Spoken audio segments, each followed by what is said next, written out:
Good evening, ladies and gentlemen, and welcome to the 7 o'clock main news. In tonight's headlines, Kuwait hosts International Donors Conference for NGOs tomorrow.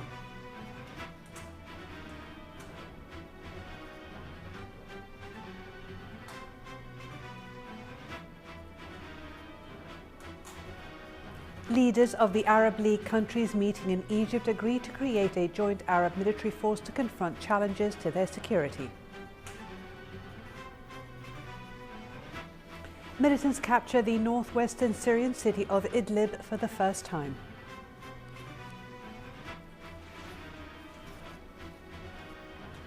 And US Secretary of State John Kerry remains in Switzerland as the Iran nuclear talks approach their deadline. His Highness the Emir Sheikh Sabah Al Ahmed Al Jaber Al Sabah received at Saif Palace today His Highness the Crown Prince Sheikh Nawaf Al Ahmed Al Jaber Al Sabah.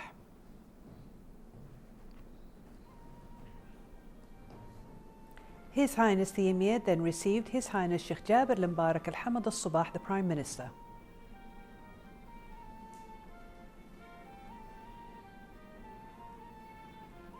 His Highness later received the Acting National Assembly Speaker Adil Ibsa'id Al Khrafi.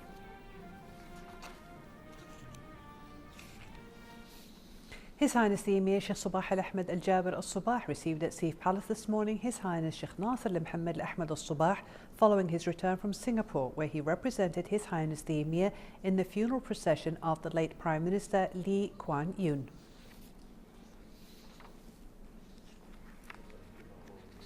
His Highness the Emir Sheikh Sabah Al Ahmed Al Jaber Al Sabah received at Saif Palace at noon today the Minister of Information and Minister of State for Youth Affairs Sheikh Salman Sabah Issam Luhmood Al Sabah, the Director General of the Public Authority of Youth and Sports Sheikh Ahmed Mansour Al Ahmed Al Jaber Al Sabah, the Under Secretary of the Ministry of Youth Affairs Sheikh Zain Sabah Al Nasser Al Saud Al Sabah, who presented to His Highness the Assistant Under Secretary of the Ministry of Youth for Youth Projects Shafiq Ahmed Al Sayyid Umar, the Deputy Director General in the Public Authority for Youth and Sports Dr. Jassim Mohammed Lihwedi, and the Deputy Director General for Technical Affairs Hussam Abdul Samad Saleh on the occasion of their appointment in their new posts.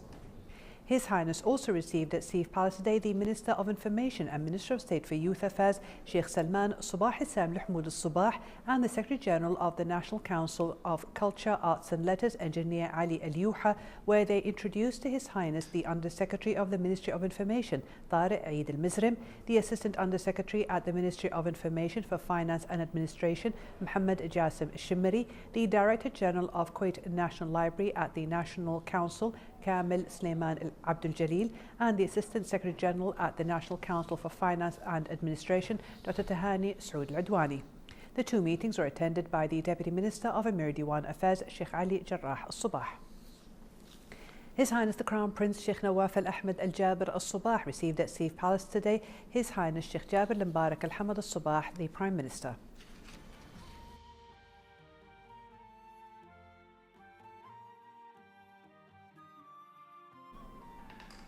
His Highness also received His Excellency the Deputy Prime Minister and Minister of Interior Sheikh Mohammed Khalid Al Hamad Al Sabah.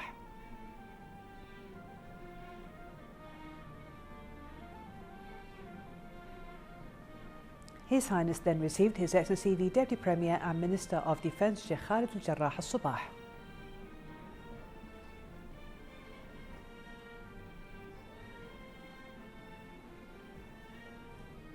Later, His Highness the Crown Prince received the Acting National Assembly Speaker Adil Ibsa'id Al Khrafi.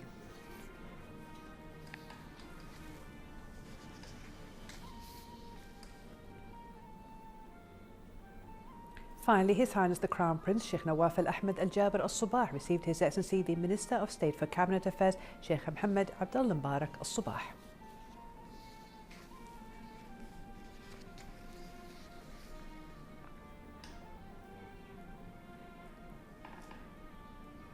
His Highness the Crown Prince Sheikh Nawaf Al Ahmed Al Jaber Al Sabah received at Saif Palace today His Excellency the Minister of Information and Minister of State for Youth Affairs Sheikh Salman Sabah Issam Luhmood Al Sabah, who introduced to His Highness the Under Secretary of the Ministry of Information Tariq Eid Al Mizrim, the Assistant Under Secretary at the Ministry of Information for Finance and Administration Mohammed Jassim Shimri, the Director General of Kuwait National Library at the National Council of Culture, Arts and Letters, Kamil Sulaiman Abdul Jalil, the Assistant Secretary General for Administration and Finance at the National Council for Culture, Arts and Letters, Dr. Tahani Saud Al-Adwani, the Assistant Under-Secretary for Youth Projects at the Ministry of State for Youth Affairs, Shafi Ahmed Sayyid Umar, the Deputy Director General for Public Affairs at the Public Authority for Youth and Sports, Dr. Jassim Mohammed Lihwedi, the Deputy Director General for Technical Affairs at the Public Authority of Youth and Sports, Hussam Abdul Samad Saleh, upon their appointment in their new posts. His Highness the Crown Prince congratulated them and wished them all the best of success in their new positions. His Highness also urged them to make greater efforts and to bear their responsibilities so that to assist in achieving development and growth for Kuwait and its loyal people under the wise leadership of His Highness the Emir, Sheikh Sabah Al-Ahmed Al-Jaber Al-Sabah. The meeting was attended by the Chairman and Director General of the Public Authority for Youth and Sports, Sheikh Ahmed Mansour Al-Ahmed Al-Jaber Al-Sabah. The National Assembly Speaker Marzouk Ali Al-Ghanim said sustainable development has become an urgent international need and underlined the importance of making this development realistic and feasible. Addressing the Inter-Parliamentary Union Conference in Hanoi, Vietnam, Speaker Al-Ghanim said the sustainable development has become an international case in which the concerns and grievances of the world population are incorporated because people on this planet are threatened with wars and struggles. The National Assembly Speaker said while addressing sustainable development, certain principles must be tackled so that they received unanimous acceptance. Speaker Al-Ghanim concluded his speech by asserting that the National Assembly in Kuwait was prepared to work hand in hand with the International Parliamentary Union and all other parliaments to allow the Hanoi Declaration to be the document that reflects the concerns of all peoples on this planet and to consolidate the principles and concepts of sustainable development worldwide.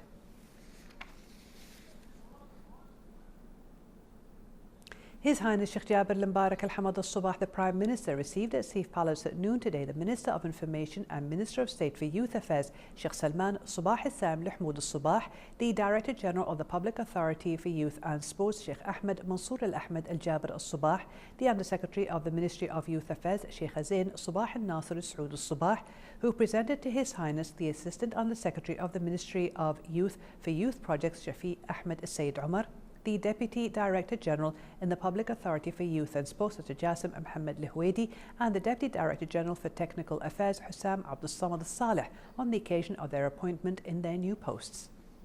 His Highness also received at State Palace today the Minister of Information and Minister of State for Youth Affairs, Sheikh Salman Sabah Al-Sam Lihmoud Al-Sabah, and the Secretary General of the National Council of Culture, Arts and Letters, Engineer Ali Luha, where they introduced to His Highness the Under-Secretary of the Ministry of Information, Tariq Eid Al-Mizrim, and the Assistant Under-Secretary at the Ministry of Information for Finance and Administration, Mohammed Jassim Shimri, the Director General of Kuwait National Library at the National Council, Kamil Sulaiman Abdul Jalil, and the Assistant Secretary General at the National Council for Finance and Administration, Dr. Tahani Saud Al-Adwani.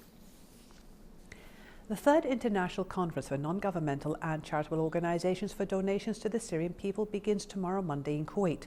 The conference is being organised by the International Islamic Charity Foundation, in which more than 100 local, regional and international organisations are taking place, as well as 140 individuals who are interested in charity work.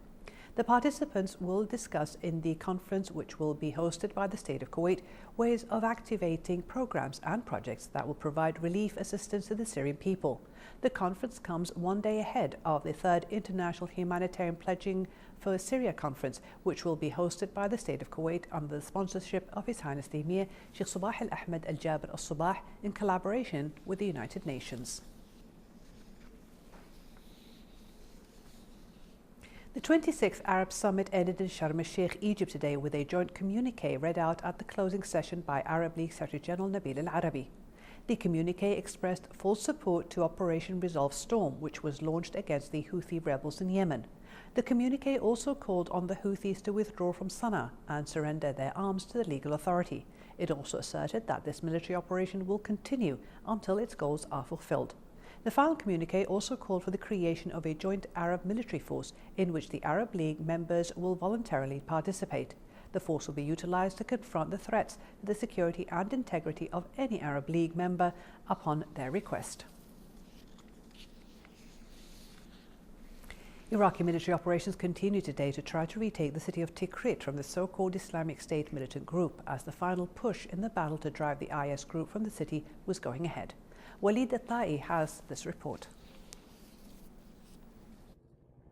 These are the leading forces heading toward liberation of Tikrit, using US Air Force and US technologies to attack the so-called ISIS. Iraqi ground forces also using same technology, same weapons as well. Certainly we have concerns about the US side, since there are already strategic treaties between Iraq and the United States that haven't been fulfilled till now, even after the full payment of the F-16 cost.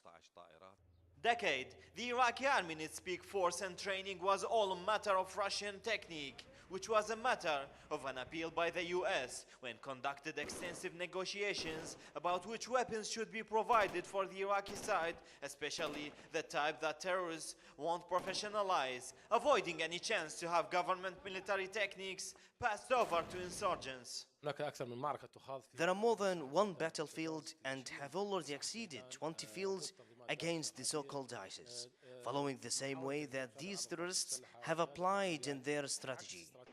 The battle is bounding in Tikrit and Ramadi, regardless of the talks' attempts to hold it back. It is continuing to progress with knowledgeable plans that are imprinting how worthy they are, especially when professionally posited by the US drones and aerial reconnaissance division as an advanced expertise that the Iraqi government should accept long time ago. But Time Machine might not accept the fallback of time. Iraqi government's request predominantly for reconnaissance purposes. Some of those aircraft are armed. The reason that some of those aircraft are armed is primarily for force protection reasons, now that we have introduced into the country some military advisors whose objective will be to operate outside the confines.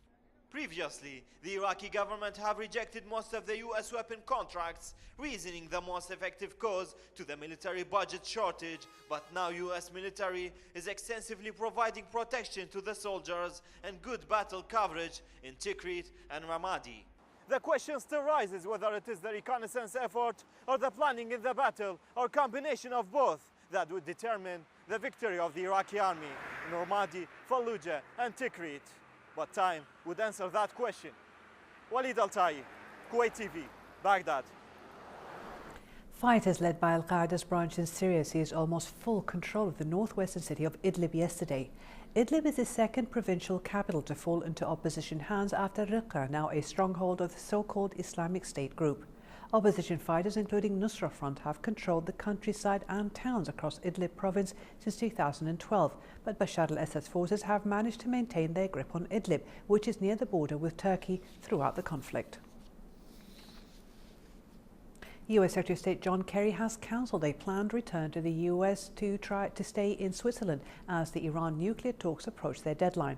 Foreign ministers from 6 world powers are trying to reach a deal with Iran to restrict their nuclear program in return for an easing of sanctions. They are working towards a self-imposed deadline of March 31st. Kerry is already joined by the German and French foreign ministers Frank-Walter Steinmeier and Laurent Fabius, as well as his Iranian counterpart Mohammad Javad Zarif. The foreign ministers of Russia, China and the United Kingdom are due to arrive today as talks go into their final 3 days before the deadline. With the participation of many Kuwaiti and international specialists, the Radisson Blu Hotel hosted the ceremony of launching a new medication for multiple sclerosis. The medication has already been launched very successfully in the United States, Canada and Australia, and recently in the European Union and Germany. Hiba Abdurrahman has more details in the following report. For many years ago, specialists and physicians are trying their best to find the effective medication for many diseases that face the community these days. Multiple sclerosis, or MS, is one of these diseases that one of the leading medical companies in the world has produced a new medication which is believed to be the successful treatment for such a disease.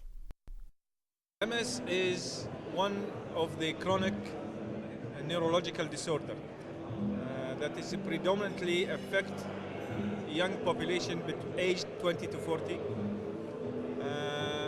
it is an autoimmune disorder, which means that the immune system is attacking the central nervous system and causing some inflammation in the myelin layer which surrounds the nerve. So when you get the myelin inflamed or damaged, you will get slowing of the conduction through the nerves, and then this would give you symptoms.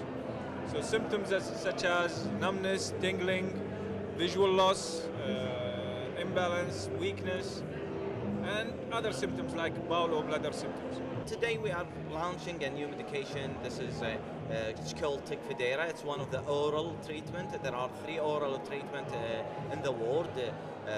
Tecfidera is one really of a good treatment that you can, it's a very good option that you can use in a patient who is reluctant to use, for example, injectable medications. So you can use medication that's taken orally, because many of the patients, their problem is they don't want to take an injection to take the medicine.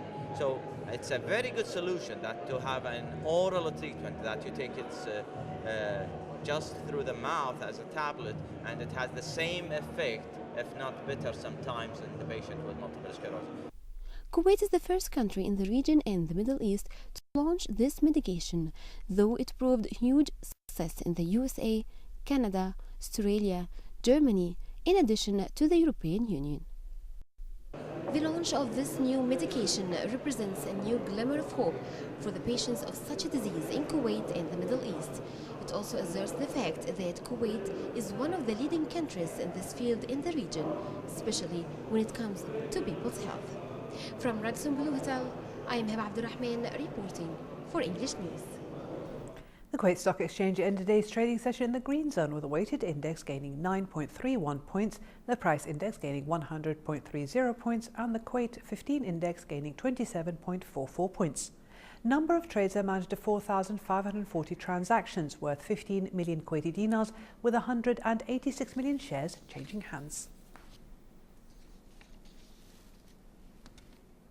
For a chance to see our reports again, please visit our YouTube channel at MOI Kuwait News. And to recap tonight's news, here are the headlines once again. Kuwait hosts International Donors Conference for NGOs tomorrow.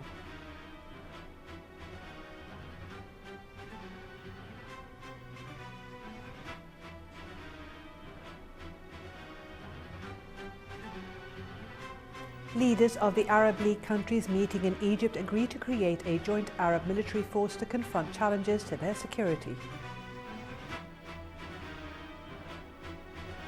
Militants capture the northwestern Syrian city of Idlib for the first time.